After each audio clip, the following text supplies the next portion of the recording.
एक छोटा सा टॉपिक आज जो पढ़ेंगे, और वो इस चैप्टर का लास्ट टॉपिक है in fact, EBIT, EPS analysis.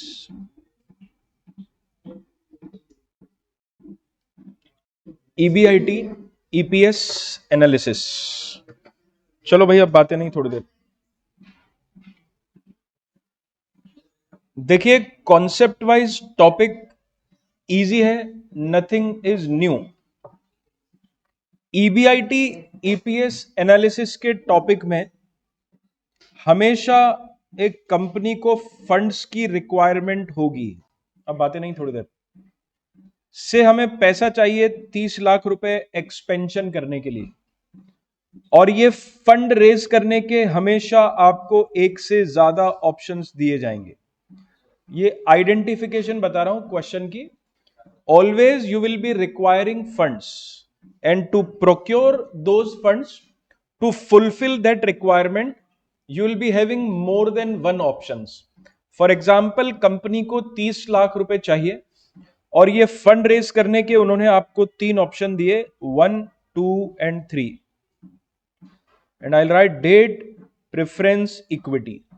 First option में पूरे 30 लाख रुपए आप इक्विटी से ले सकते हैं। सेकंड ऑप्शन में थोड़ा पैसा डेट से और थोड़ा इक्विटी से ले सकते हैं। और थर्ड में 12, 8, 10 ऐसा हो सकता है। So these are 3 alternative plan कि आपको जो पैसा चाहिए वो इन तीनों में से कहीं से भी आ सकता है। दोस्तों, आपको करना क्या होगा? बोलो, क्या करना होगा? Evaluation of these options. इनका इवेल्युएशन करके बेस्ट ऑप्शन आपको बताना होगा। Evaluation of these options can be made on the basis of. अब इन 3 ऑप्शंस को इवेल्युएट करने के आपके पास सिंपली 2 तरीके हैं, दोनों आपस में कहीं इंटरकनेक्टेड हैं। पहला, अगर आपसे पूछा जाए तो व्हाट विल यू कैलकुलेट? बोलो ना बेटा। हर ऑप्शन का ईपीएस निकाल लेंगे, और ऑब्वियस सी बात है, किस ऑप्शन को चुनेंगे? जिसका ईपीएस सबसे ज्यादा हो। और हम इस चैप्टर में ईपीएस निकालते भी आए हैं, वो ईबीआईटी से लेके ईपीएस तक की पिक्चर। और दूसरा एक ऑप्शन होता है, हम एमपीएस निकालें। एमपीएस बोले तो मार्केट प्राइस, इक्विटी शेयर की मार्केट प्राइस। और तब भी हम किस ऑप्शन को चुनेंगे? जिसमें मार्केट प्राइस सबसे ज्यादा हो। और देखो बच्चों, मार्केट प्राइस कब कैलकुलेट करनी है ये भी अभी से सीख लो। हम इसको अंडरलाइन करके लिख लेंगे तो वो एक तरह से नोट्स के फॉर्म में हमारे पास रहेगा। आपको क्वेश्चन में एक रेशो दिया जाएगा, उसका नाम है प्राइस अर्निंग रेशो। शॉर्ट में उसे बोलते हैं पीई रेशो। और दोस्तों, उसका फॉर्मूला होता है MPS upon EPS. Very easy. PE ratio is equals to MPS upon, therefore can I say MPS is equals to EPS into PE ratio. तो होगा क्या बच्चों? ईपीएस, सुनो ध्यान से,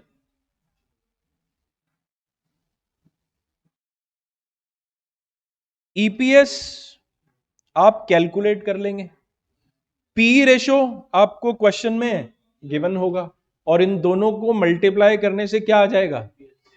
और फिर उस ऑप्शन को चुन लेंगे जिसका एमपीएस सबसे। दूसरे शब्दों में मैं ऐसा भी कह सकता हूं कि जब कभी भी क्वेश्चन में आपको पी रेशो दिया होगा तो आप समझ जाएंगे काय के लिए दिया है, एमपीएस फाइंड आउट करने के लिए। आप अपने आप समझ लेना कि भाई ईपीएस निकालना है, पीई रेशो से मल्टीप्लाई करेंगे, विल गेट मार्केट प्राइस, और जिस ऑप्शन की मार्केट प्राइस सबसे ज्यादा होगी उसको अवेल कर लेंगे। नोट कीजिए।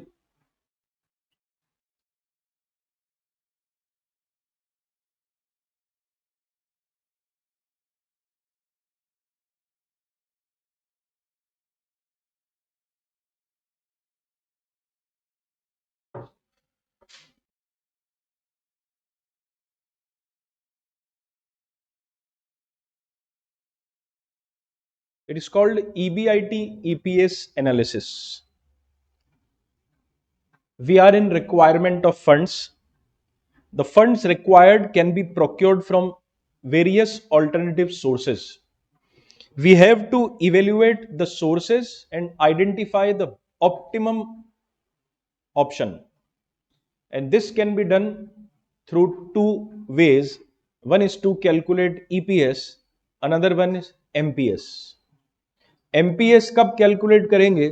जब क्वेश्चन में पीई रेशो दिया हो.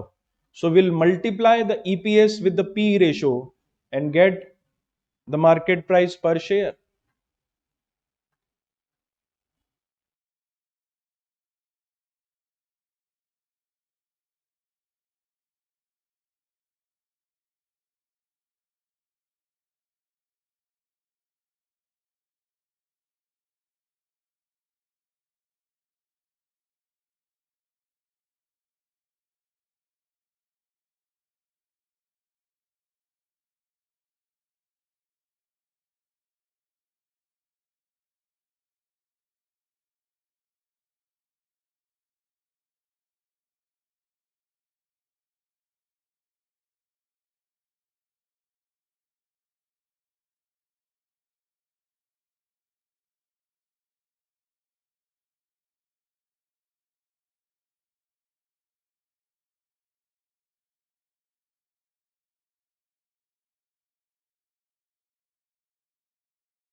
डन है?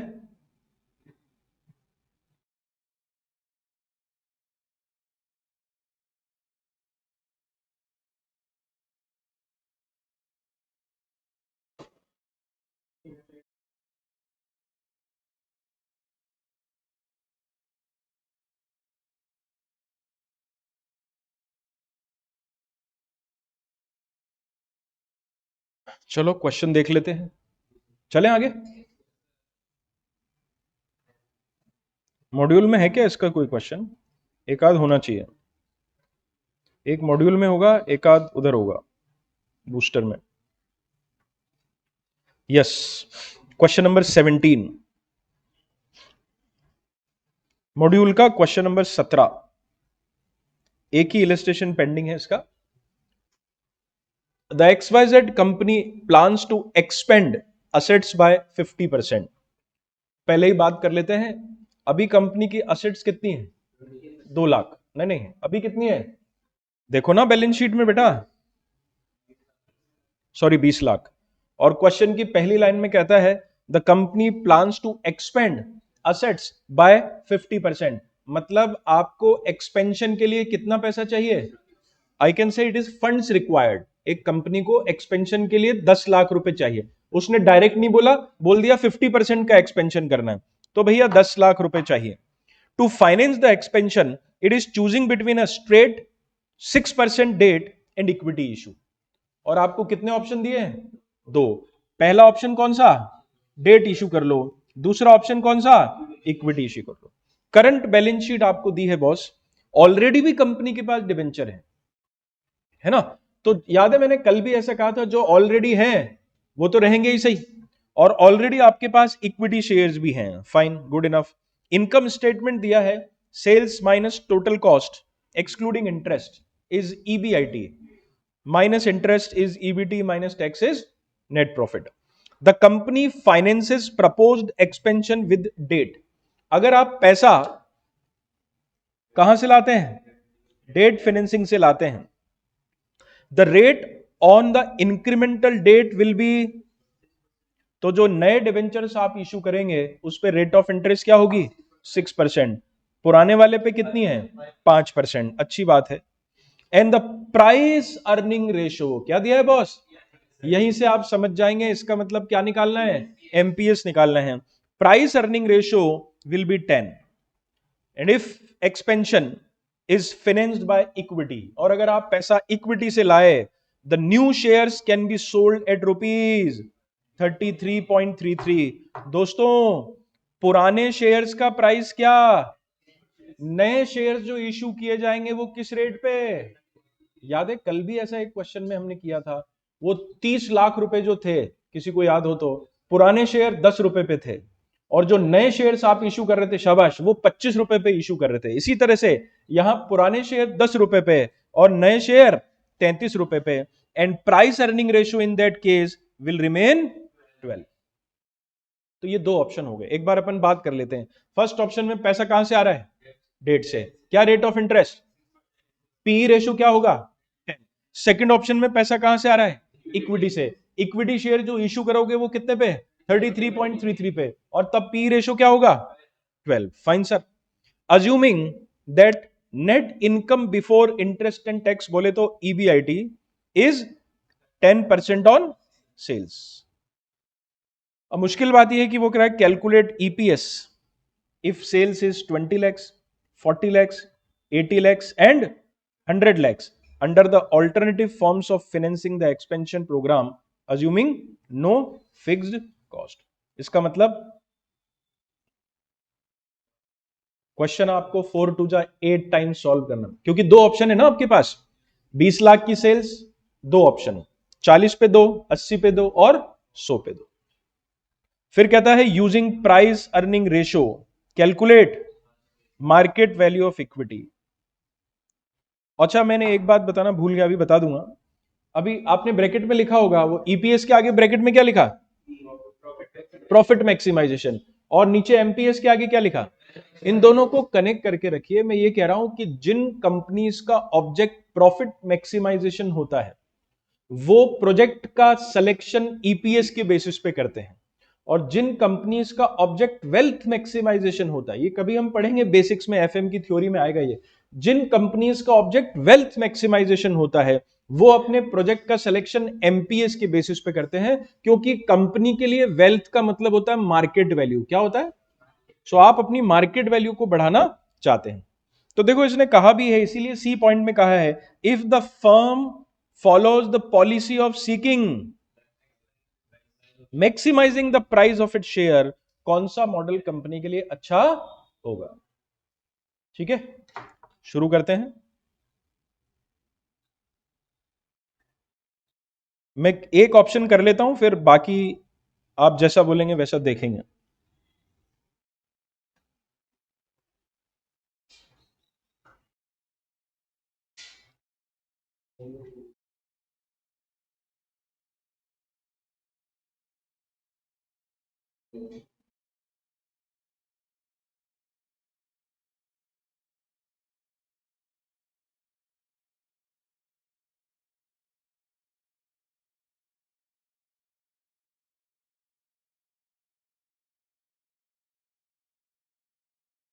चलो भाई,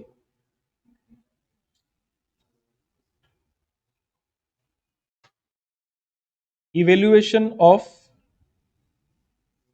फाइनेंशियल प्लान्स।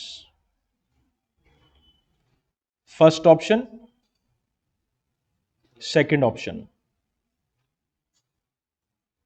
पर्टिकुलर्स। सबसे पहले ईबीआईटी। देखो बच्चों, क्वेश्चन ने ईबीआईटी को सेल्स के साथ कनेक्ट किया है, और उसने बोला है कि जितनी भी सेल्स होगी, ईबीआईटी कितना होगा? उसका 10%। समझो सब, नोट बाद में कर लेंगे। उसने ईबीआईटी को सेल से कनेक्ट किया है कि EBIT will be 10% on sales. तो अपन सबसे पहले 20 लाख की सेल पकड़ रहे हैं, तो बहुत इजी बात है, बोलो ईबीआईटी कितना?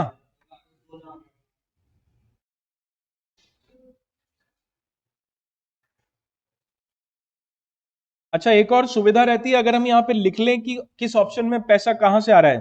फर्स्ट ऑप्शन में कहां से आ रहा है? डेट से। सेकंड ऑप्शन में कहां से आ रहा है? उससे मुझे मदद मिलेगी क्वेश्चन को सॉल्व करने में। ओके सर, ईबीआईटी में से क्या माइनस करना है? अब सुनो, थोड़ी रिस्की बात जो आपको ध्यान रखनी है, जब आप इंटरेस्ट को माइनस करें तो नए और पुराने दोनों का ध्यान रखें। कंपनी के पास ऑलरेडी भी कुछ डेट हैं, और अब कंपनी नए डेट भी इशू कर रही है, तो अच्छा रहेगा आप इंटरेस्ट के नीचे दो बातें लिख दो। एक तो लिख दो एग्जिस्टिंग, और एक क्या लिख दो? न्यू। बोलो बेटा एग्जिस्टिंग डेट का इंटरेस्ट कितना, चेक कर लेते हैं। उधर 5% था, लेकिन वो कितने अमाउंट पे आएगा? देखिए सब लोग, 4 लाख रुपए के डिबेंचर्स 5% की रेट से कितना हुआ? 20,000। तो ये 20,000 का इंटरेस्ट फर्स्ट ऑप्शन में आएगा, सेकंड में आएगा, कि दोनों में आएगा? फर्स्ट में ही आएगा, एग्जिस्टिंग है। मैंने कहा था मेरे पास कचौरी है, अब मैं सोच रहा हूं बर्गर खाऊं कि पिज्जा खाऊं, तो कचौरी तो दोनों ही केस में रहेगी ना। सुनो, पुराने नहीं रहेगी, तुम खा लोगे, सर मुझे दे देना। समझो बेटा, पुराने डिबेंचर्स, मैंने कल भी एक सेंटेंस कहा था, पुराने डिबेंचर्स कल भी थे, आज भी हैं, और कल भी रहेंगे। समझो बच्चा, ऊपर फर्स्ट ऑप्शन में पैसा डेट से आ रहा है, ये जो डेट ऑप्शन है एडिशनल फाइनेंस के लिए है। किसके लिए है? कंपनी को जो एडिशनली 10 लाख रुपए चाहिए, वो मैं डेट ऑप्शन से लाऊं कि इक्विटी ऑप्शन से लाऊं? मैं बोलता हूं भैया तू एडिशनल 10 लाख रुपए ला या मत ला, डेट से ला या इक्विटी से ला, पुराने डिबेंचर्स का इंटरेस्ट तो देना ही पड़ेगा ना। अरे नहीं समझ में आए तो मना करने का। ये जो दो कॉलम्स हमने बनाए हैं, ये एडिशनल फंड्स के लिए बनाए हैं। आप एडिशनल फंड लाइए मत लाइए, कहीं से भी लाइए, पुराने डिबेंचर्स का तो इंटरेस्ट, बोलो बोलो, देना ही पड़ेगा। तो बोलो कितना? वो हमेशा दोनों ऑप्शन में आएगा बच्चे। Now as far as additional funds are concern, 10 lakh रुपए फर्स्ट ऑप्शन में कहां से आ रहे हैं? डेट से आ रहे हैं। What is the rate of interest? 6%। कितना हुआ? 60,000। इधर डैश आ जाएगा। आ रहा है समझ में? चलो जी, अर्निंग्स बिफोर टैक्स 2 लाख में से 80,000 गए, और इधर इसमें से टैक्स माइनस कर दें, क्या रेट है? देख लीजिए, इधर चेक कीजिए, परसेंटेज चेक करो टैक्स का। 35। चलो फिर आ जाओ, इसका 35% निकालो। और इधर 54 और 9 63। Earnings after tax 78,000। 1,17,000। सही है बच्चों, क्वेश्चन में प्रेफरेंस शेयर्स नहीं है, तो आप इसी को सीधा डिवाइड कर सकते हैं नंबर ऑफ इक्विटी शेयर से, है ना। मैं तो आपको ऐसे सलाह दूंगा कि जब नंबर ऑफ इक्विटी शेयर लिखें तो भी आप दोनों का ध्यान रखें, एग्जिस्टिंग और न्यू। सब लोग देखेंगे क्वेश्चन की बैलेंस शीट में, there are already shares with the company. 10 lakh रुपए की शेयर कैपिटल और 10 रुपए का एक शेयर। बोलो नंबर ऑफ शेयर्स कितने? 1 लाख। मैं कहूंगा ये तो कल भी थे, आज भी हैं, और कल भी रहेंगे। तो फर्स्ट ऑप्शन में, सेकंड ऑप्शन में, कि दोनों ऑप्शन में? दोनों ऑप्शन में आएंगे, तो एग्जिस्टिंग शेयर्स दोनों ऑप्शन में लिख देते हैं। Now as far as additional funds are concern, first में तो पैसा डेट से आ रहा है, सेकंड में 10 लाख रुपए ला रहे हो आप इक्विटी से, और एक शेयर कितने पे इश्यू हो रहा है? हाँ, तो यहां लिख दूं मैं, number of equity shares is equal to 10 lakhs divided by 33.33। बताओ कितना हुआ? 30,000। अब बच्चों आप कैलकुलेट कर सकते हैं ईपीएस। आप जानते हैं earnings divided by number of shares, तो 78,000 डिवाइडेड बाय 1 लाख, बोलो कितना हुआ? 0.78। और उधर हो जाएगा 1,17,000 डिवाइडेड बाय 1,17,000 डिवाइडेड बाय 1,30,000। आने दो पूरा, ये हो गया ईपीएस। नोट ना करें बच्चों, समझें, कोई दिक्कत हो तो मुझसे पूछें। सिंपल। अगर ईपीएस के बेसिस पे सिलेक्शन करना हो, अगर हमारा ऑब्जेक्ट प्रॉफिट मैक्सिमाइजेशन हो, तो कौन सा ऑप्शन बेटर है? सेकंड वाला, क्योंकि उसका ईपीएस ज्यादा है। लेकिन दोस्तों हमें तो क्वेश्चन में पीई रेशो दिया था। फर्स्ट ऑप्शन में पीई रेशो कितना? 10 टाइम्स। और सेकंड ऑप्शन में कितना? 12 टाइम्स। दोनों को मल्टीप्लाई कर देंगे तो क्या आ जाएगा? Market price. इधर बोलो कितनी? 7.80। इधर कितना? 10.80। बोलो बेटर ऑप्शन कौन सा? सेकंड वाला, क्योंकि उसमें मार्केट प्राइस ज्यादा है। टेक योर टाइम, आराम से नोट कीजिए, कोई दिक्कत हो तो बताइए।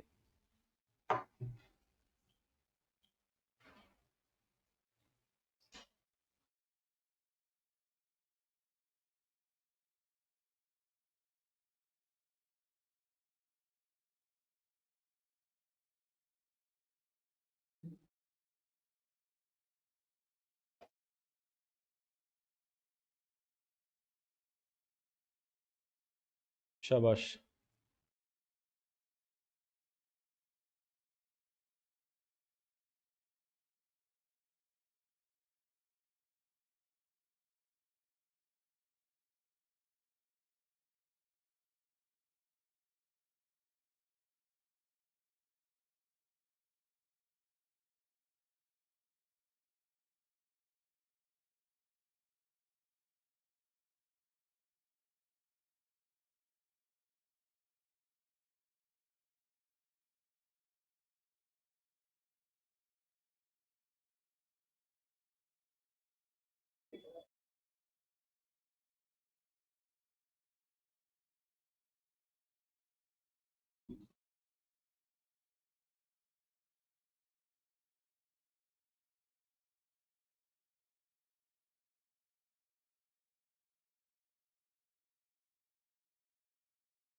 क्या देखना है क्वेश्चन में?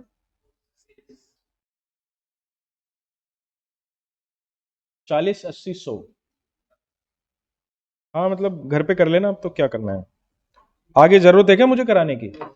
सिर्फ ईबीआईटी तो बदलेगा, बाकी वैल्यूज तो वही रहेगी, इंटरेस्ट वही रहेगा, नंबर ऑफ शेयर्स वही रहेंगे।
डन है बच्चों?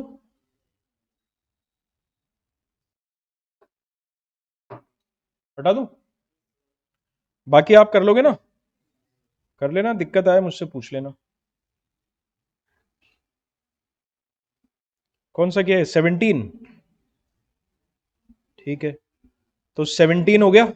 मेरे ख्याल से सारे हो गए अब। देखो कुछ बचा है क्या? 16 हो गया, 15 हो गया, 14 हो गया,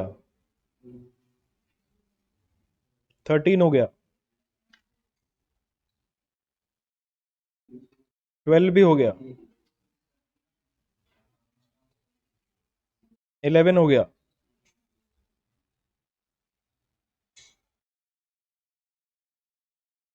सारे हो गए। चलो बूस्टर पे आ जाओ, मॉड्यूल कंप्लीट है।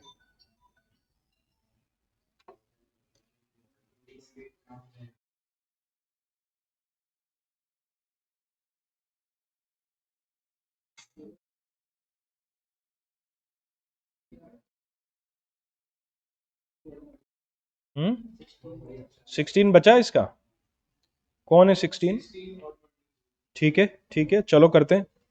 16 पे आ जाएंगे बच्चों।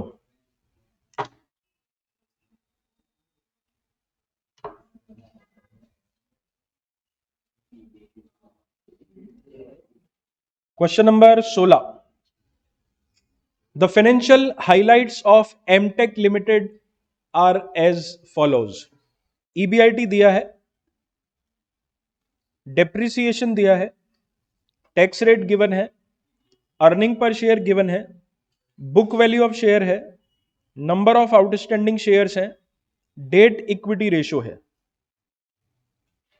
Calculate degree of financial leverage, DFL निकालना है। फिर फाइनेंशियल ब्रेक इवन पॉइंट निकालना है। फिर बताना है कि ईबीआईटी अगर 5% से बढ़ती है तो ईपीएस क्या होगा। चलो बताओ कोई क्या कहते हो, कैसे करें? हिंट दो, कोशिश करो।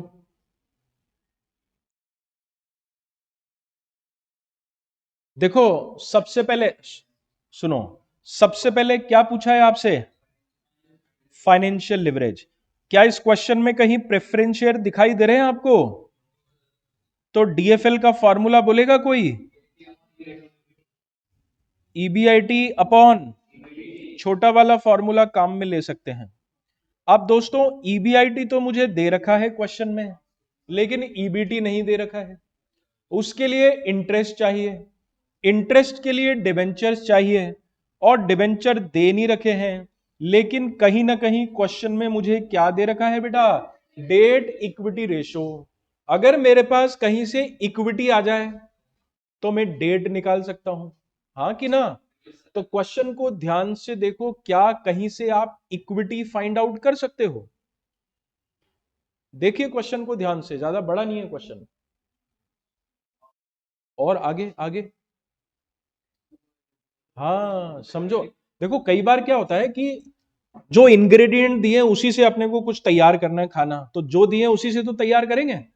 तो भैया आपको इसमें नंबर ऑफ शेयर्स दिए हैं और बुक वैल्यू पर शेयर दिया है, तो इससे हम क्या निकाल पाएंगे? इक्विटी निकाल पाएंगे, नहीं क्या?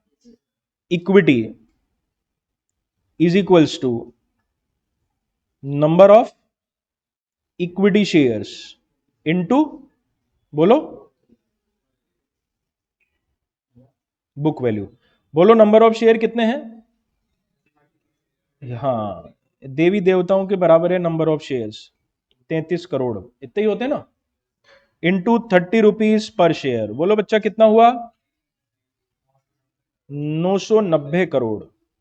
Since debt equity ratio is equals to 1.5:1, therefore debt is equals to, बोलो बच्चा डेट कितना हुआ?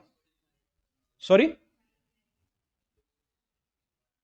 उसका 1.5 गुना करना पड़ेगा आपको, 1.5 से मल्टीप्लाई होगा, हाफ थोड़ी होगा। 1485 करोड़। एंड इस पे इंटरेस्ट निकालेंगे दोस्तों। रेट दिए कि नहीं दिए? रेट नहीं दे रखी? अच्छा, तो फिर इधर से नहीं होगा ये। अगर इंटरेस्ट की रेट दे रखी होती तो मैं इससे इंटरेस्ट कैलकुलेट कर लेता। चलो इससे नहीं होगा। दूसरा रास्ता बताओ कोई और, बोलो क्या करें? हाँ तो चलो फिर दूसरा रास्ता ये है। हाँ हाँ, उल्टा चलेंगे। EBIT minus interest is equals to EBT minus is equals to, दोस्तों क्वेश्चन में प्रेफरेंस शेयर्स नहीं है तो सीधा इसको क्या कर दूं?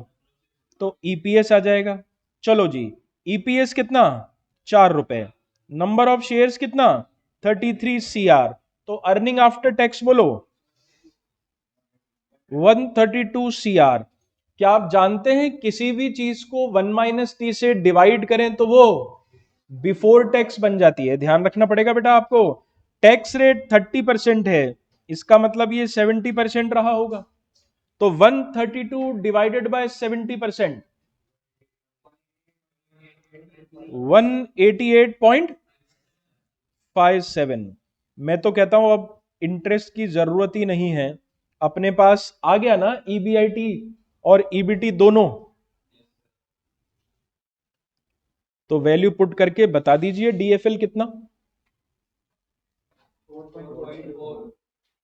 4 पॉइंट, बस जीरो। 2 मिनट पहले देख लो फिर नोट करना। ऑप्शन वो भी था जो मैंने किया, क्योंकि आपको बुक वैल्यू दी है, नंबर ऑफ शेयर दिए हैं, उससे इक्विटी आ जाएगा। इक्विटी का 1.5 गुना कर देंगे तो डेट आ जाएगा। लेकिन फिर मैं जाके अटक गया, क्योंकि मुझे क्वेश्चन में इंटरेस्ट रेट नहीं दी थी। तो फिर मैंने दूसरा रास्ता पकड़ा, रिवर्स चल के मैंने फाइंड आउट कर लिया। एक काम सर करो, इंटरेस्ट भी निकाल। हाँ जी। सर आपने ईएटी कैसे निकाला ये बताओ मेरे को। मल्टीप्लाई करके बेटा, रिवर्स चल रहे ना। EPS into number of equity shares is equal to EAT. Okay sir. क्योंकि क्वेश्चन में प्रेफरेंस शेयर्स नहीं है, इसलिए हमने डायरेक्ट ईएटी ले लिया। चलो बैलेंसिंग फिगर मुझे इंटरेस्ट भी बता दो बच्चों कितना। 641.43। अब इधर देख लो, क्वेश्चन का फर्स्ट पार्ट हो गया क्या बच्चों? अरे जवाब दो यार। Okay, second point, what is the financial break even point of the company? बिना पेन चलाए आंसर दीजिए। What is the financial break even point of the company?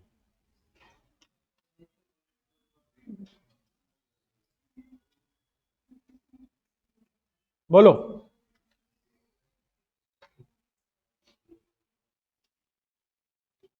क्या होता है financial break even point? The level of EBIT where EPS is zero. Formula बोलो। Interest plus DP upon 1 minus, तो लगाओ ना फॉर्मूला। इंटरेस्ट कितना है? 641.43। और डीपी कितना है? जीरो। तो 641.43 प्लस जीरो, तो बोलो ब्रेक इवन पॉइंट कितना? ध्यान रखो बच्चा, जब क्वेश्चन में प्रेफरेंशियस ना हो तो जो इंटरेस्ट होता है वही फाइनेंशियल ब्रेक इवन पॉइंट होता है। तो इंटरेस्ट की वैल्यू ही आ जाएगी 641.43। और उसके बाद third point, what should be the impact of EPS if EBIT is increase by 5%? तो इसको तो डीएफएल से मल्टीप्लाई कर देंगे। आप ईबीआईटी में जितना चेंज कर रहे हैं उतने गुना चेंज ईपीएस में होना चाहिए। सो 5 मल्टीप्लाइड बाय 4.40 टाइम्स। आंसर बोलो कितना? पूरा 22%। ठीक है, नोट करो इसे। और एक नोट डालेंगे हम यहां पे। देखो बच्चों, सुनो मेरी बात। इस क्वेश्चन में ईबीआईटी दिया है आपको क्लियर। हम ईबीआईटी किसको बोलते हैं? Sales minus variable cost is contribution minus, पहले बात ध्यान से सुन लो, variable cost is contribution minus fix cost is equals to EBIT. जब वहां पे साफ साफ ईबीआईटी लिखा है तो इसका मतलब हम उसमें से वेरिएबल कॉस्ट भी माइनस कर चुके हैं और फिक्स कॉस्ट भी माइनस कर चुके हैं। और यूजुअली हम डेप्रिसिएशन को क्या मानते हैं? फिक्स कॉस्ट मानते हैं। तो मैं ये कहना चाह रहा हूं कि जब हमने इस क्वेश्चन को सॉल्व किया तो हमने ईबीआईटी को ईबीआईटी ही माना। लेकिन जब आप इस क्वेश्चन का सॉल्यूशन देखेंगे तो उन्होंने ना ईबीआईटी को एक अलग ही नाम दे दिया, ईबीडीआईटी। क्या नाम दे दिया? हम बोलते हैं ईबीआईटी मतलब earning before interest and tax, और उन्होंने बोल दिया earning before depreciation interest and tax. तो वो सॉल्यूशन जब आप देखेंगे तो पहले उन्होंने डेप्रिसिएशन को माइनस किया फिर क्वेश्चन सॉल्व किया, ऐसा नहीं है। तो मैं यहां लिख देता हूं, here EBIT means sales minus variable cost minus fix cost.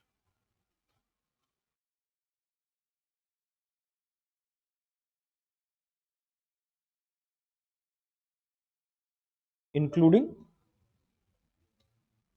Depreciation.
वो भी करते हैं।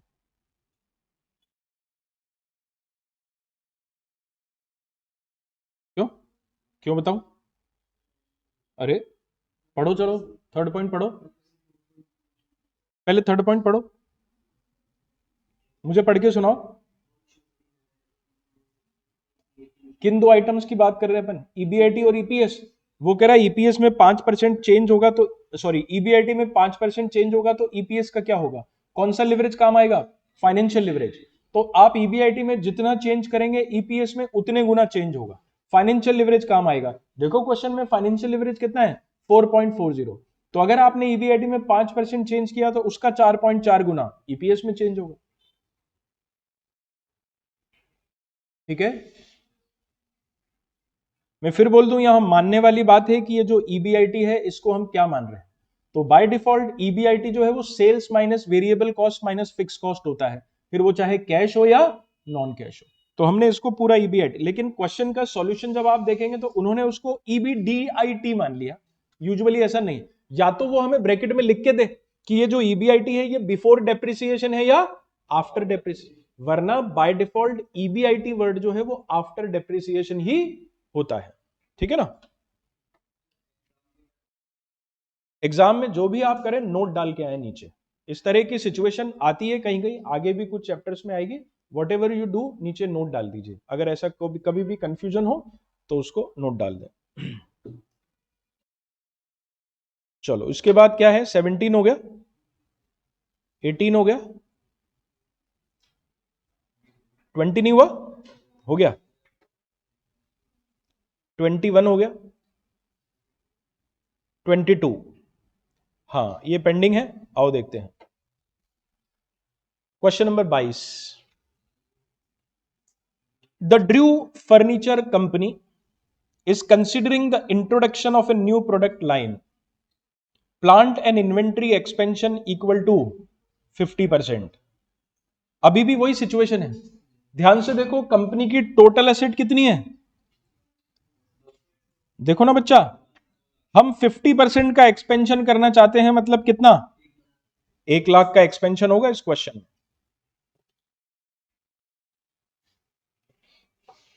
Okay, new capital will have to be obtained to finance the asset expansion.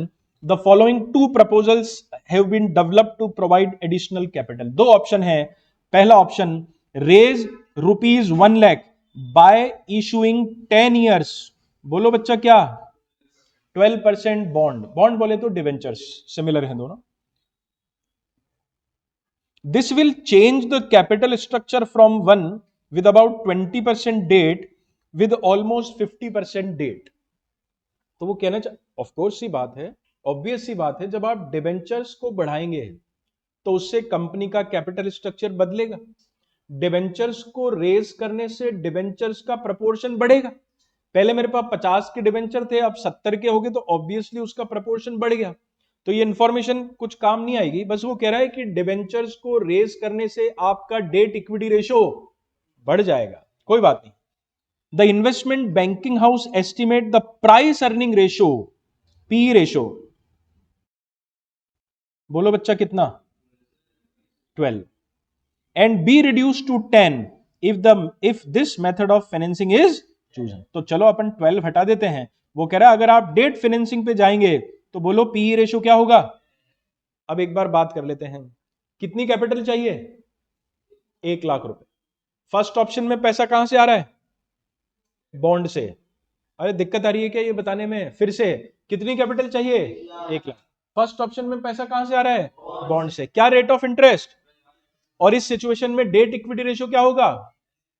Question को सॉल्व करने का सबसे इंपॉर्टेंट पार्ट क्वेश्चन को पढ़ना होता है, आधा काम तो वहीं पे हो जाता है, तो ढंग से पढ़ना चाहिए। सेकंड ऑप्शन, बोलो बेटा पैसा कहां से आ रहा है, कॉमन स्टॉक बोले तो इक्विटी शेयर्स, कॉमन स्टॉक बोले तो, और इसके अपोजिट एक वर्ड होता है प्रेफर्ड स्टॉक। प्रेफर्ड स्टॉक मतलब प्रेफरेंस शेयर्स, और कॉमन स्टॉक मतलब इक्विटी शेयर्स। तो भाई सेकंड ऑप्शन में पैसा इक्विटी शेयर से आएगा। हमें लगता है कि शेयर्स को आप इशू कर सकते हैं किस रेट पे, 33.33 की रेट पे, और आपका पीई रेशो क्या होगा, 12 होगा। तो लगभग उसी तरह का क्वेश्चन है ना। बैलेंस शीट आपको दी है कंपनी की, ध्यान देना दोस्तों, ऑलरेडी भी कुछ डिबेंचर्स हमारे पास हैं। 40,000 रुपए के 5% डिबेंचर्स आपके पास ऑलरेडी हैं। इसका इंटरेस्ट तो आपको देना ही पड़ेगा, कल भी दिया था, आज भी देंगे। और तो पुराना इंटरेस्ट फर्स्ट ऑप्शन में आएगा, सेकंड में आएगा, कि दोनों में आएगा। इनकम स्टेटमेंट आपको दिया है, sales minus operating cost is operating income minus interest, फिर ईबीटी, फिर टैक्स, फिर ईएटी। अर्निंग पर शेयर और मार्केट प्राइस दोनों कैलकुलेट करना है। सेल्स 4 लाख, 6 लाख, 8 लाख, इसको भी 3 बार करने को बोल रहा है। And cost exclusive of interest, अब उसने साफ साफ लिख दिया, cost exclusive of interest are 90% of sales. यानी जब आप सेल्स का 90% करेंगे तो वो ईबीआईटी आएगा। क्या आएगा, मतलब 90% माइनस करेंगे, 10% ईबीटी ईबीआईटी होगा। 90% आपकी कॉस्ट है तो 10% आपका प्रॉफिट होगा, और वो क्या होगा, ईबीआईटी। चलें करें इसको भी।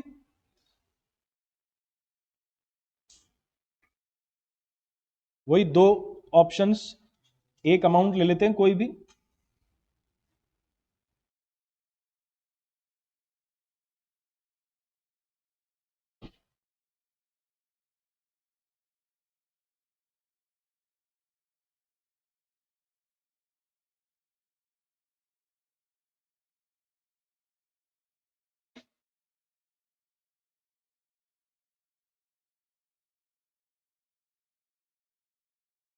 आप लोग ट्राई करोगे क्या, करो देखें, करो, 5 मिनट देता हूं, खुद से ट्राई करो। फॉर्मेट तो पता ही है आपको।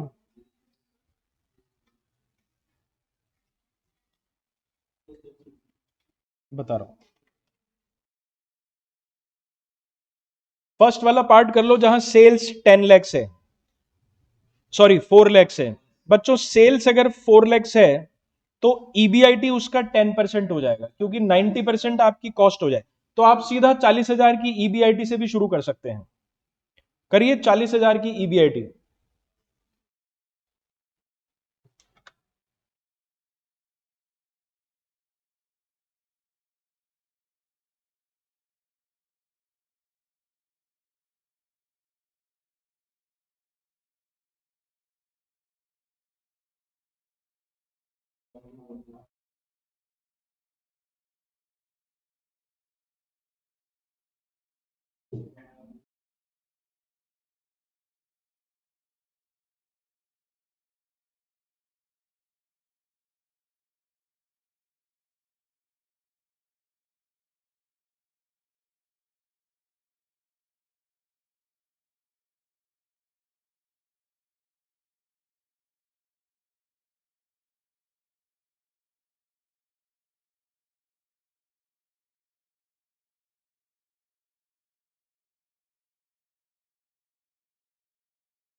नहीं नहीं, देखो, पुराने शेयर्स तो हमेशा फेस वैल्यू पे ही लिए जाते हैं।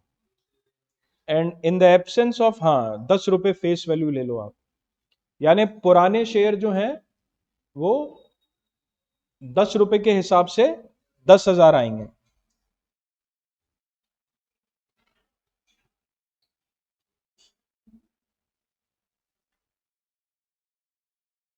एडिशनल पैसा कितना ला रहे हैं अपन? 1 लाख। 1 लाख डिवाइडेड बाय 33 करना 30,000।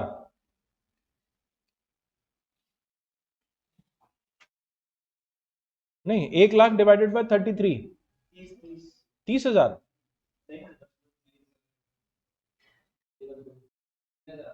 हाँ,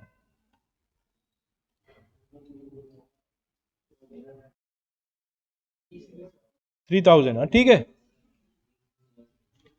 पुराने shares are always valued at face value, तो एट द रेट ऑफ 10 ले लीजिए आप, और नए शेयर्स को 33.33 पे वैल्यू कर लें।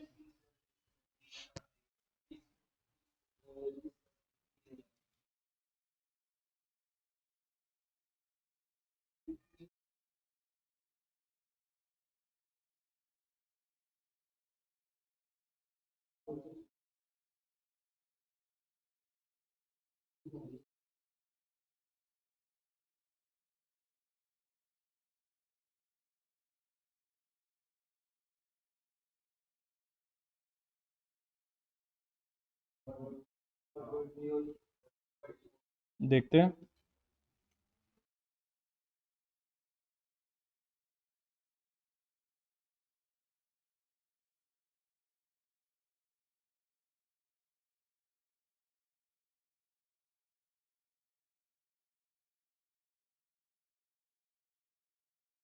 कितना बोल रहे हो?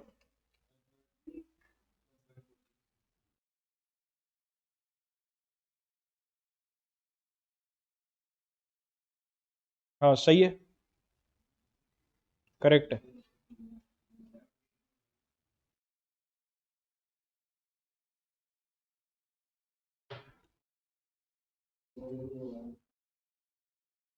कितना रही BIT? 40,000।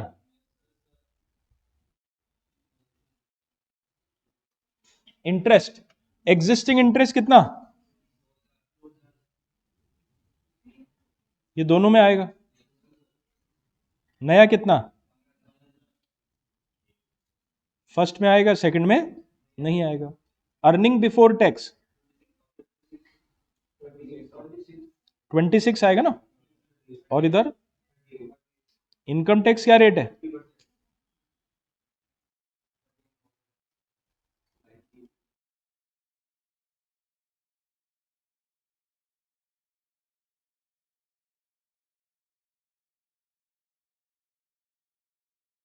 Number of equity share पुराने कितने हैं?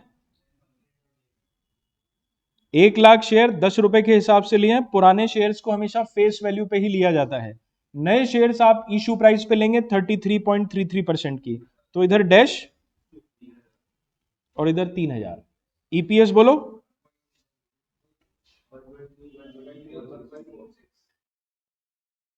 पीई रेशो कितना बोला था उसने?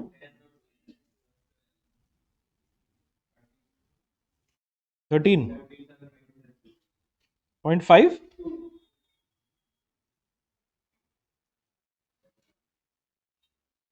जिसकी मार्केट प्राइस ज्यादा वो बेटर ऑप्शन।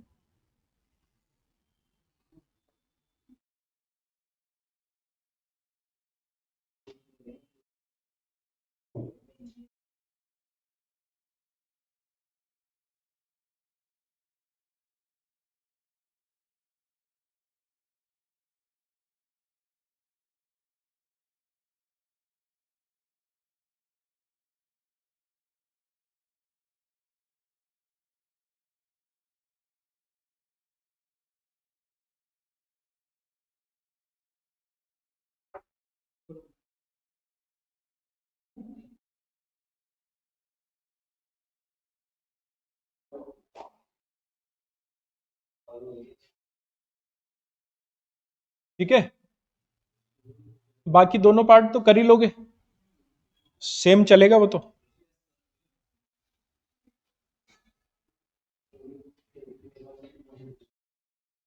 22 नंबर भी हो गया,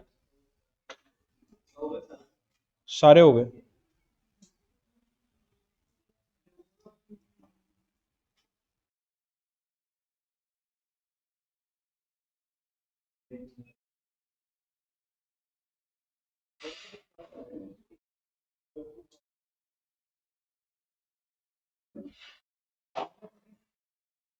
देखो एग्जाम के पेपर्स देखते हैं।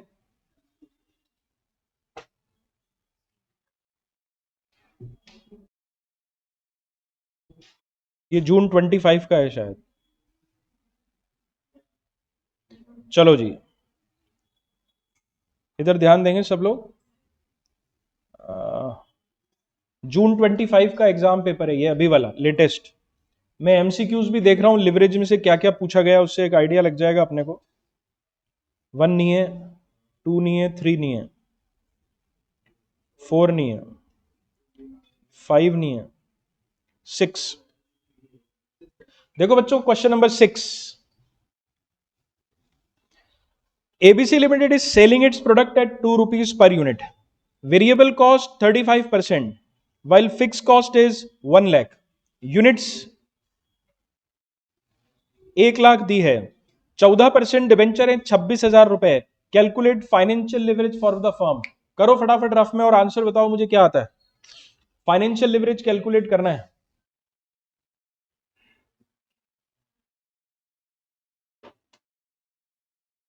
सभी लोग कैलकुलेट करिए रफ में और बताइए कितना आता है।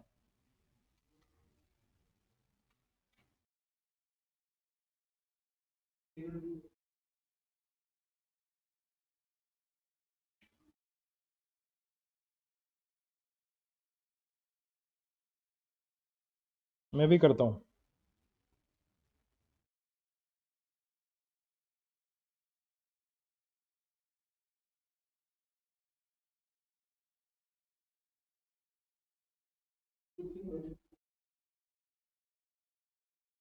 देखते हैं।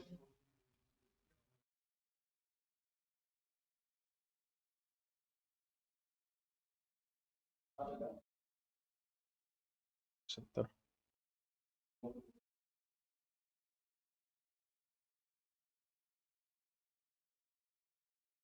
30,000, 3640, 26,360।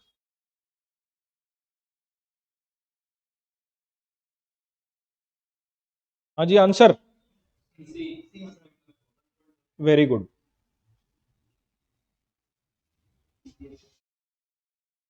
सी 1.14। किसी को दिक्कत है भाई? बेसिक कैलकुलेशन है, sales, variable cost, contribution, fix cost, EBIT. चलो 2 नंबर आ गए।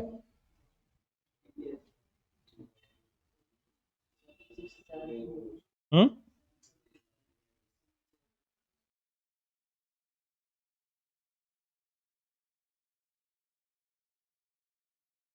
7th नहीं, वो तो गॉर्डन्स मॉडल है, 7th नहीं है।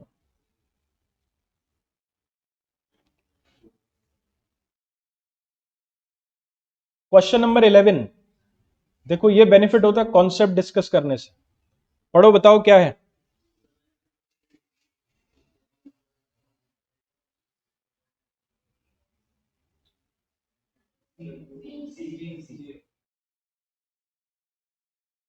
क्या फालतू बात कर रहे हो सुबह सुबह?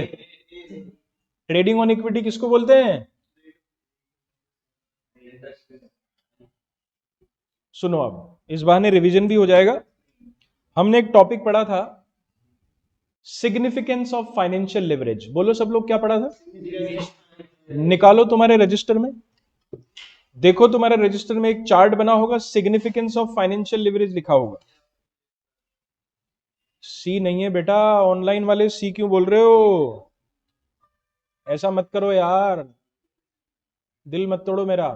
सब लोग निकालो सिग्निफिकेंस ऑफ फाइनेंशियल लिवरेज। और पूरा रिवाइज कर लेते हैं इसको। उसमें आपने लिखा high debt, high interest, high DFL, high financial risk, है ना। फिर दो पार्ट हैं, बेनिफिशियल और नॉट बेनिफिशियल।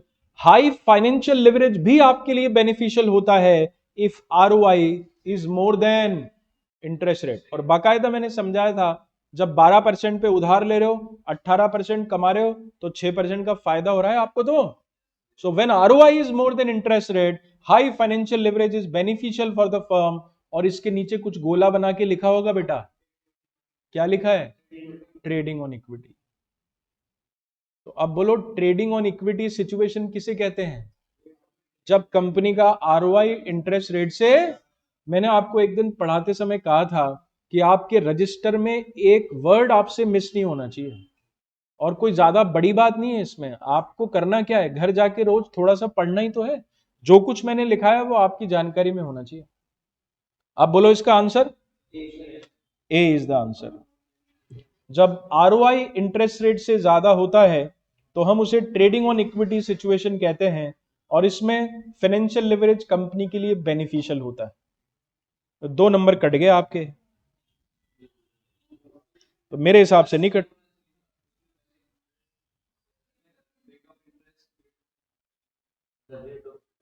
ठीक है, माय मिस्टेक, सॉरी।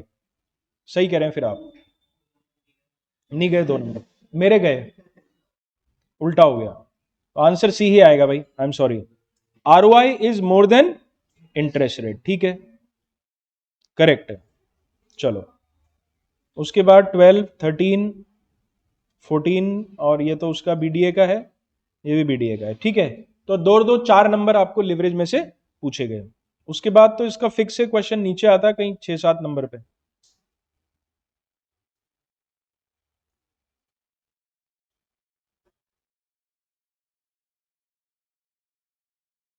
मैंने आपके मॉड्यूल में मार्क भी करा दिया था इस बार कौन सा क्वेश्चन आया है। ये बैलेंस शीट दी है आपको, ध्यान दो बच्चों, ऑलरेडी कुछ डिबेंचर्स हैं और इक्विटी शेयर कैपिटल हैं। इनकम स्टेटमेंट दिया है।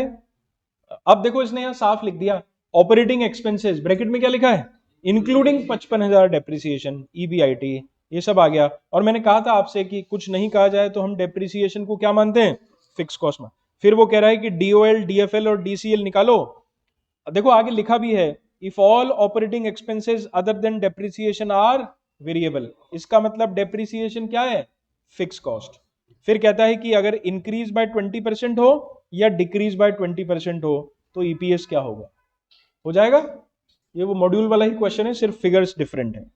7 नंबर, 7 और 4 11 नंबर इसमें से पूछा गया है लिवरेज में से। बढ़िया बात है, अपने लिए तो आसान है। नेक्स्ट, दिसंबर 24,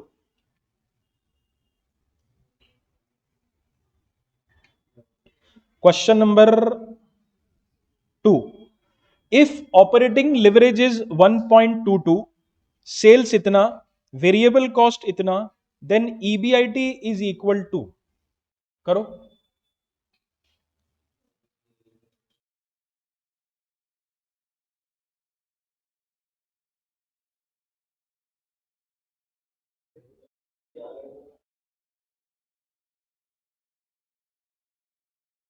ईबीआईटी पूछा गया है,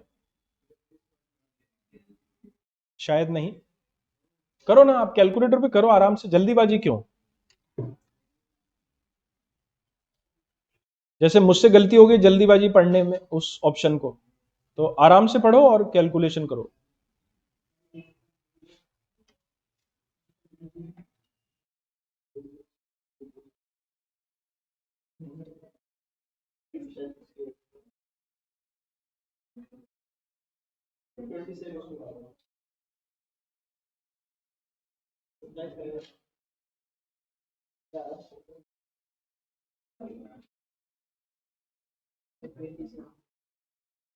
हाँ भाई, सबका आना चाहिए। 27, देखते हैं बाकी लोग क्या कहते हैं। सब 27 बोल रहे हैं।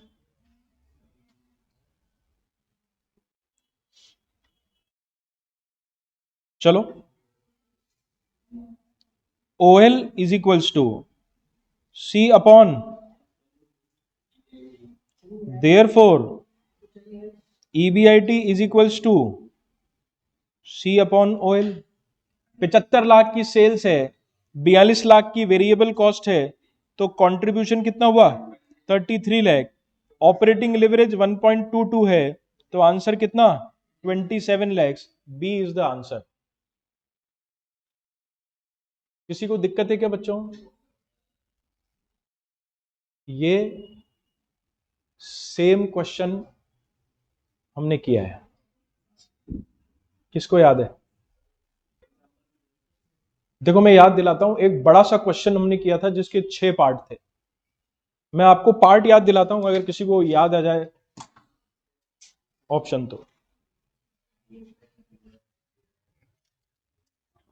एक क्वेश्चन था जिसमें sales 75 lakh, variable cost 42 lakhs, fix cost 6 lakh रुपए, 45 लैक्स के डिबेंचर्स थे 9% की रेट पे, और 55 लाख रुपए की इक्विटी थी उसमें। और उसमें 6 पार्ट आपसे, वो इंपॉर्टेंट भी मार्क किया हमने एग्जाम के लिए। क्वेश्चन का पहला part, what is the firms ROI? 27% ROI आया था। Second part, does it have favourable financial leverage? क्या कंपनी का फाइनेंशियल लिवरेज कंपनी के लिए फेवरेबल है? फिर हमने कहा था भाई ROI is more than interest rate, इसलिए फेवरेबल है। तीसरा पॉइंट था, if firm belongs to an industry whose asset turnover ratio is 3, does it have high और low asset leverage? What are the firms DOL, DFL and DCL? बेटा उसका DOL 1.22 आया था उस क्वेश्चन, ये वहीं से उठाया गया है। तो उन्होंने उस क्वेश्चन में से पीस ऑफ इंफॉर्मेशन उठा के आपके लिए MCQ बना दिया। बस हुआ क्या, उस क्वेश्चन में 6 लाख रुपए की फिक्स कॉस्ट दे रखी थी, तो 27 का EBIT आया था और 1.22 का DOL आया था। उल्टा कर दिया उन्होंने, DOL दे दिया और आपसे EBIT पूछा। फिर उसके पांचवा पार्ट था कि if sales drop to 50 lakhs what will be the new EBIT? और फिर छठा पार्ट था कि what at what level of EBIT या sales EBT will be zero. वो इंपॉर्टेंट क्वेश्चन था, उसी में से उठाया गया है। एनीवेज, बोलो थर्ड, ये भी थर्ड आ गया देखो। Operating leverage arises because of, बोलो ना बच्चों। Answer is a, easy. 4 number हो गए, मेरे ख्याल से 2 ही पूछेगा इसमें से भी।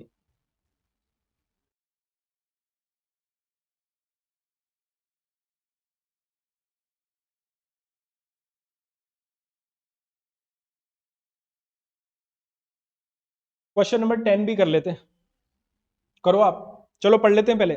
अ company is considering 2 capital structure. Plan A, 100% equity, 10,000 shares outstanding at ₹100 each. Plan B, 50% debt and 50% equity. 5 lakh रुपए के डिबेंचर्स, 10% की रेट ऑफ इंटरेस्ट है, और 5,000 शेयर 10 रुपए वाले हैं। EBIT 1.5 लाख रुपए है, टैक्स रेट 30% है। What is the EPS under plan B? चलो मैं ही करता हूं इसको, मतलब आप लोग मुझसे सॉल्व कराना, थोड़ा डायरेक्ट करेंगे अपन बेटा इसको।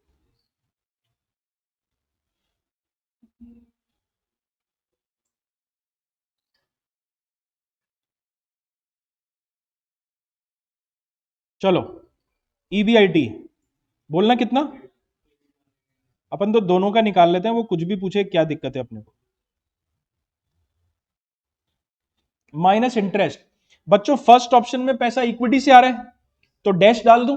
सेकंड ऑप्शन में डिबेंचर से आ रहा है, 5 लाख रुपए की डिबेंचर्स 10% की रेट पे, बोलो कितना हुआ? अर्निंग बिफोर टैक्स 1.5 लाख, और टैक्स रेट क्या है? तो सीधा अर्निंग आफ्टर टैक्स लिख दूंगे 70%, 15,7,105, और 1 लाख का 70%, 70,000। किसी को आपत्ति हो तो बोल देना भैया। प्रेफरेंस शेयर तो है ही नहीं, तो सीधा divided by number of equity share. First option में नंबर ऑफ इक्विटी शेयर बोलो बेटा, सेकंड ऑप्शन में बोलो, अरे बोलो ना यार, EPS बोलो, और इधर बोलो, अरे खेल खत्म यार, आंसर बोलो। किसी को तकलीफ है तो बोलो। कितने? 6 नंबर हो गए, बढ़िया।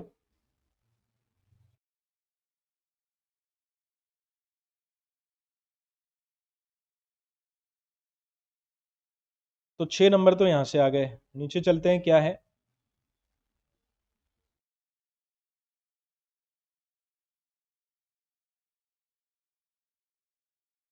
ये अच्छा क्वेश्चन है। नंबर 7B, वही 7 नंबर की पिक्चर है।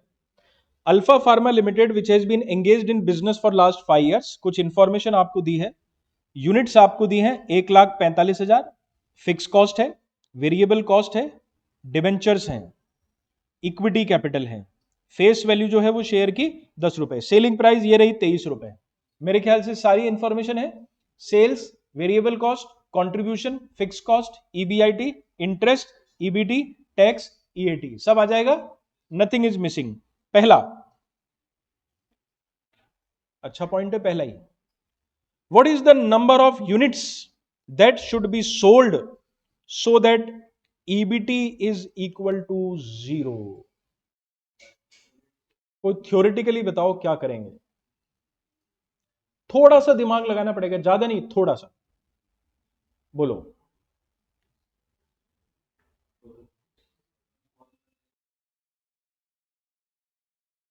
लेकिन बेटा वो तो उससे तो कंट्रीब्यूशन जीरो होता है, ये तो ईबीटी जीरो करवा रहा है।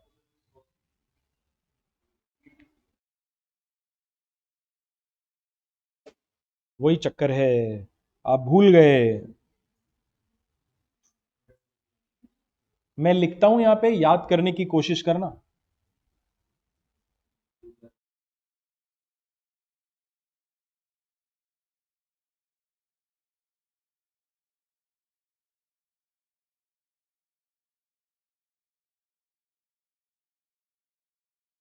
मैंने कहा भी था आपसे, मैंने ऐसा बोला था उस समय कि अगर ये फॉर्मूला आपने समझ लिया और याद रख लिया तो 1 मिनट से 61वां सेकंड नहीं लगेगा आपको क्वेश्चन सॉल्व करने। और वरना फिर आप उलझोगे, हिट एंड ट्राई करोगे, कोई क्या करेगा कोई क्या। समझो ना बेटा। अच्छा बताओ तो क्वेश्चन ने पूछा क्या है। कितनी यूनिट्स बेचे हैं कि ईबीटी जीरो। तो क्या वो जीरो ईबीटी के लिए सेल्स नहीं पूछ रहा आपसे। अरे यार कॉमन सेंस वाली बात है। वो कह रहा है ईबीटी को जीरो करने के लिए सेल्स क्या होनी चाहिए। तो लगा दो ना ये फॉर्मूला। ये बताया था मैंने फॉर्मूला। मैंने आपको पूरी कहानी सिखाई थी ईपीएस से लेके सेल्स तक। तो अब वो ईबीटी से लेके सेल्स तक पहुंचना है। तो ईबीटी प्लस इंटरेस्ट इज क्या होगा, EBIT. EBIT plus fix cost is contribution. Contribution divided by PV ratio is sales. और सेल्स आएगी रुपीज में, किस में आएगी। और अगर मैं उसको सेलिंग प्राइस से डिवाइड कर दूंगा तो यूनिट्स आ जाएगी। और या फिर आप लोग तो ये भी जानते हो यार, कॉस्टिंग में अगर हम ब्रेक इवन पॉइंट को रुपीज में निकालते हैं तो फिक्स कॉस्ट अपॉन, और अगर ब्रेक इवन पॉइंट यूनिट्स में निकालना हो तो लगा दो ना यार, यहां भी वही फंडा। मना किसने किया है।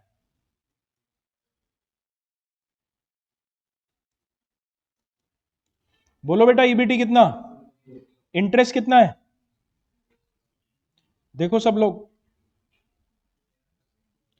10 लाख का 11%, 1,10,000। और फिक्स कॉस्ट है 2,80,000।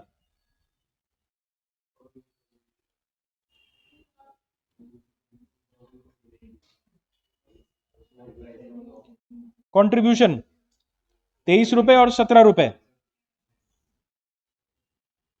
आने दो। Units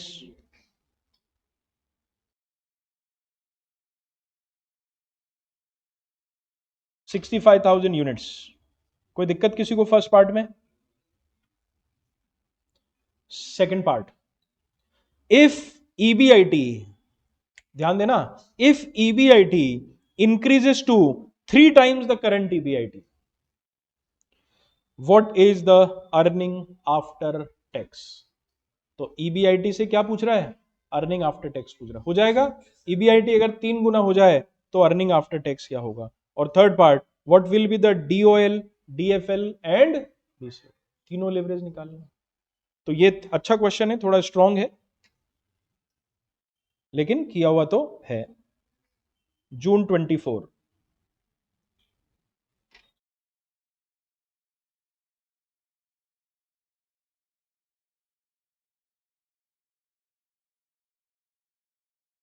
first option, second option, third option, 4, 5, 6, 7, 9 भी नहीं है, 10 भी नहीं है, 11 भी नहीं है, 12 भी नहीं है, 13 भी नहीं है, 14 भी नहीं है, 15 भी नहीं है। इसमें एक भी क्वेश्चन नहीं है। कोई बात नहीं, सब्जेक्टिव में चलते हैं।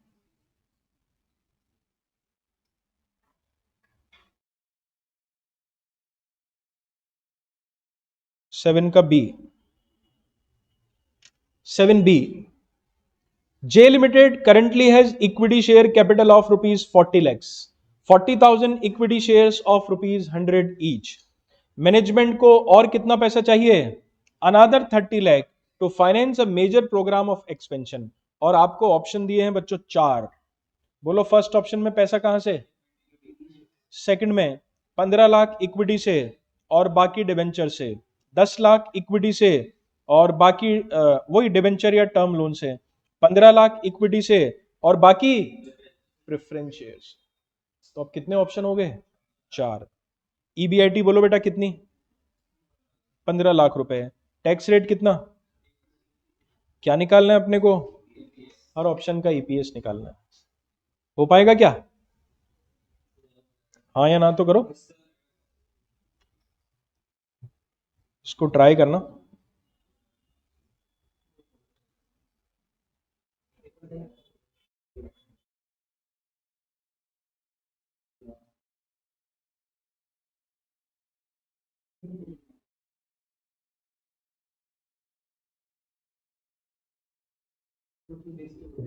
चलो एक और अटेम्प्ट देख लेते हैं, इससे पहले एक और है ना अभी।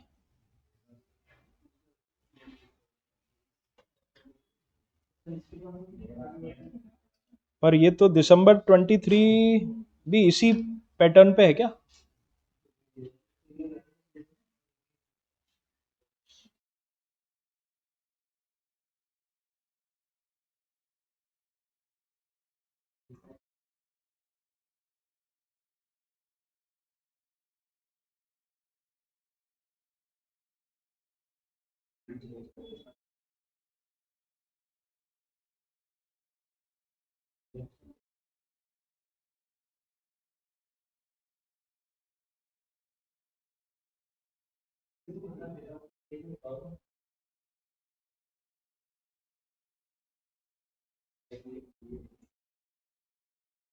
नहीं, ये अब पुराने पैटर्न का है, ये तुम्हारे पैटर्न का नहीं है। ठीक है, ये वाला क्वेश्चन कर दो फिर आप मुझे 10 मिनट में। यहीं पे करो अभी। ये लो, ये 7B जो दिख रहा है हमको, सब लोग ट्राई करो, जिसको दिक्कत आए मुझसे पूछो।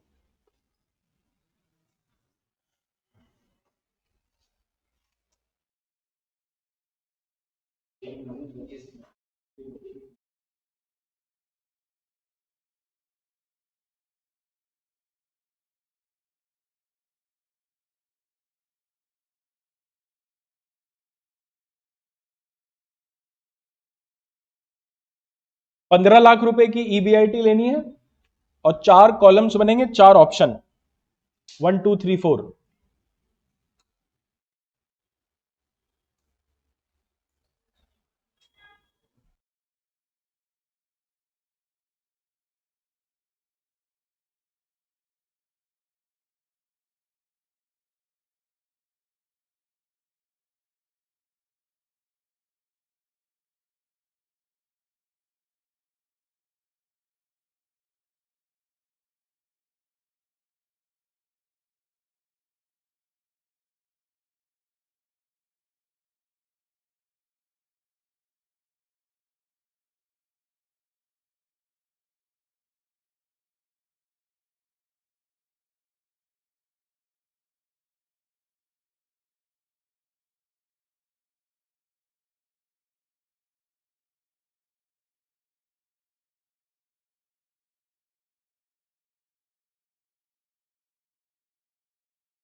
सर हाँ जी। सर ये जो थर्ड वाला ऑप्शन है इसमें ना जो डिबेंचर्स है वो 9% है ना? हाँ, ठीक है। 9% डिवेंचर्स, वो मिसप्रिंट है उसमें, ₹10 lakhs इन इक्विटी शेयर्स, और वो डिवेंचर्स के लिए 9% rate of interest. Okay sir.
Answers हैं नीचे।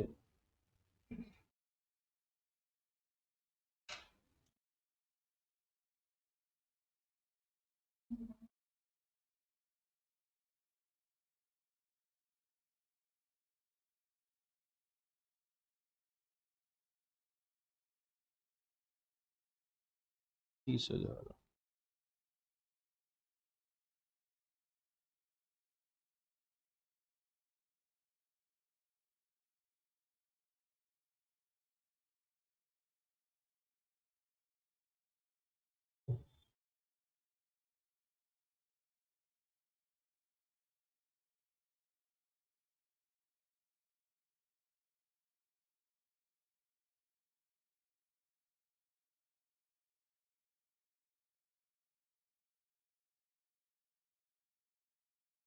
बीस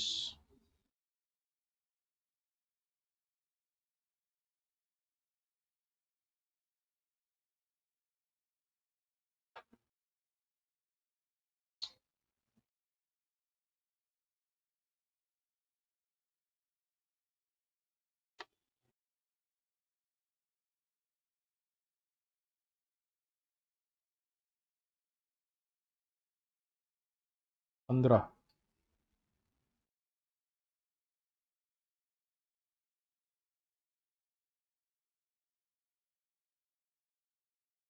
ये मैंने इंटरेस्ट और नंबर ऑफ शेयर्स लिख दिए हैं, आप चेक कर सकते हैं। प्लान 1 में इंटरेस्ट 0, नंबर ऑफ शेयर 70,000, पुराने और नए दोनों मिला के आएंगे ना। आप देखो पुराने शेयर्स कितने हैं कंपनी के पास, सब लोग ध्यान दो भाई, 40,000। फर्स्ट ऑप्शन में पूरा पैसा कहां से आ रहा है, इक्विटी से, तो 30,000 शेयर और इश्यू करेंगे, तो नंबर ऑफ शेयर कितने हो जाएंगे, 70,000। पुराने तो हमेशा रहेंगे। इस तरह से मैंने सब में लिख दिया है। सेकंड ऑप्शन में इंटरेस्ट 1,20,000, आप चेक भी कर लेना, नंबर ऑफ शेयर 55,000।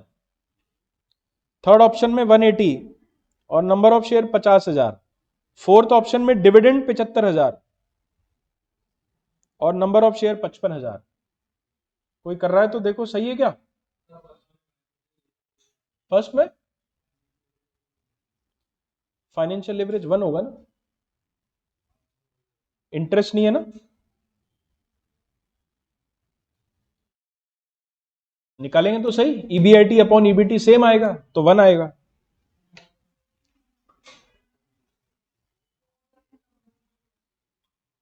फोर्थ वाले में नंबर ऑफ शेयर 15 और 40 55 हो जाएंगे ना। आपके कितने आ रहे हैं भाई? पुराने शेयर तो रहेंगे ही सही 40,000, और नए आप 15 लाख के इशू कर रहे हो तो 15 और जुड़ जाएंगे।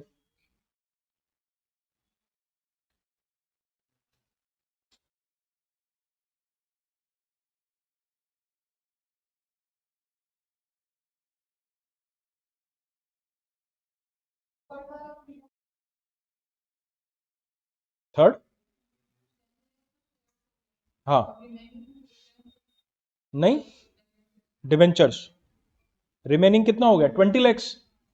20 लैक्स पे 9%, 180।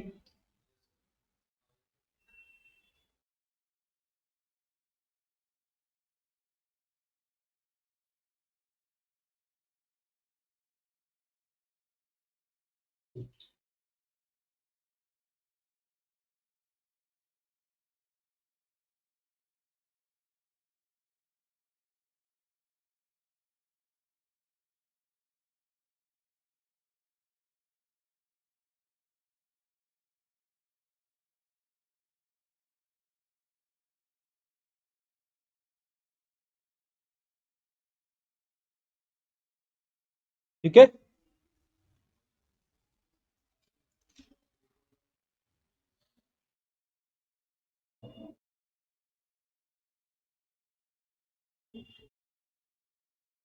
तो this is all about leverage. आप जब भी रिवाइज करेंगे रजिस्टर को बेस रखेंगे, जो जो हमने लिखा है जिस सीक्वेंस में पढ़ा है वैसे ही उसको रिवाइज करेंगे और क्वेश्चंस कर लेंगे। More than enough for exams. ठीक है, आज इतना ही रखते हैं, नया चैप्टर फिर नेक्स्ट क्लास में शुरू करेंगे।